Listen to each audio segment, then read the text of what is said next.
कि भारत और नेपाल के सीमावर्ती क्षेत्रों को उसी एकता के सूत्र के साथ जोड़ने का एक अभिनव प्रयास आज से 5 वर्ष पहले नेशनल मेडकोज ऑर्गेनाइजेशन ने इस लखनऊ में प्रारंभ किया था। 2019 में जब यात्रा प्रारंभ हुई होगी,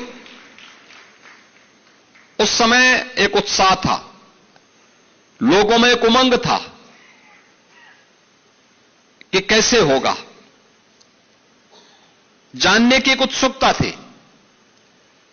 यह उस समय था जब professor MLB Bhatt ji KGMU के VC हुआ करते थे।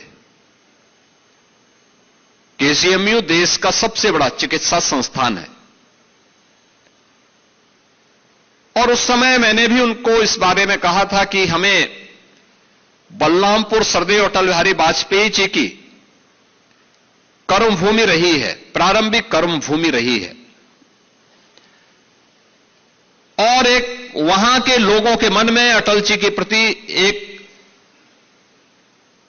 आत्मिक लगाव है। तो क्या KGMU का कोई सैटेलाइट सेंटर हम बलरामपुर जिले में बना सकते हैं? उन्होंने प्रयास भी प्रारंभ किया और उस दौरान जब बातें सामने आई बॉर्डर क्षेत्र की, वहां के लोगों की स्थितियों के बारे में, तो राष्ट्रीय स्वयंसेवक संघ के मार्गदर्शन में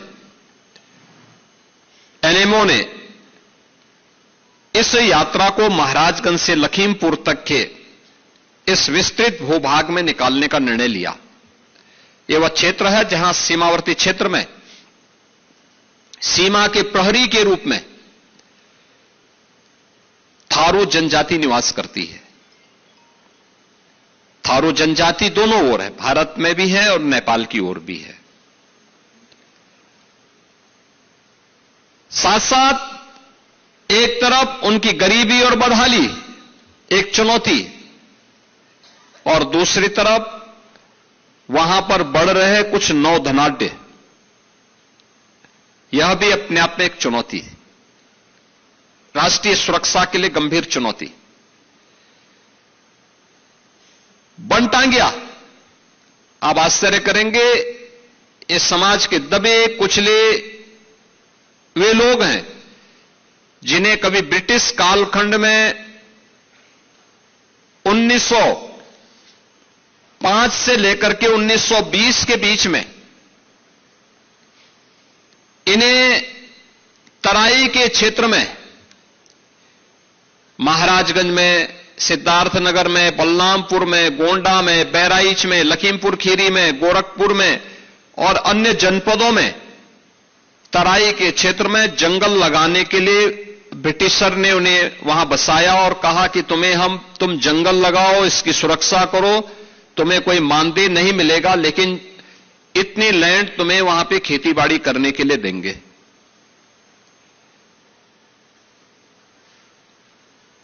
इस देश में आजादी का आंदोलन चला,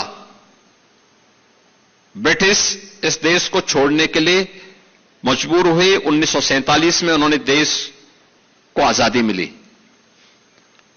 लेकिन आपको आश्चर्य हो रहा होगा, बनटांगिया के लगभग 54-55 जो ये गांव हैं जिनमें हजारों लोग निवास करते हैं, इन लोगों को 1947 से लेकर के 2017 तक,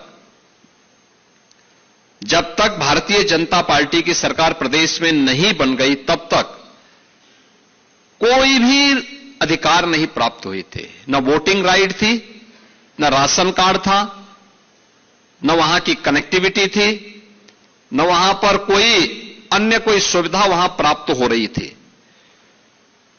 2017 में जब हमारी सरकार बनी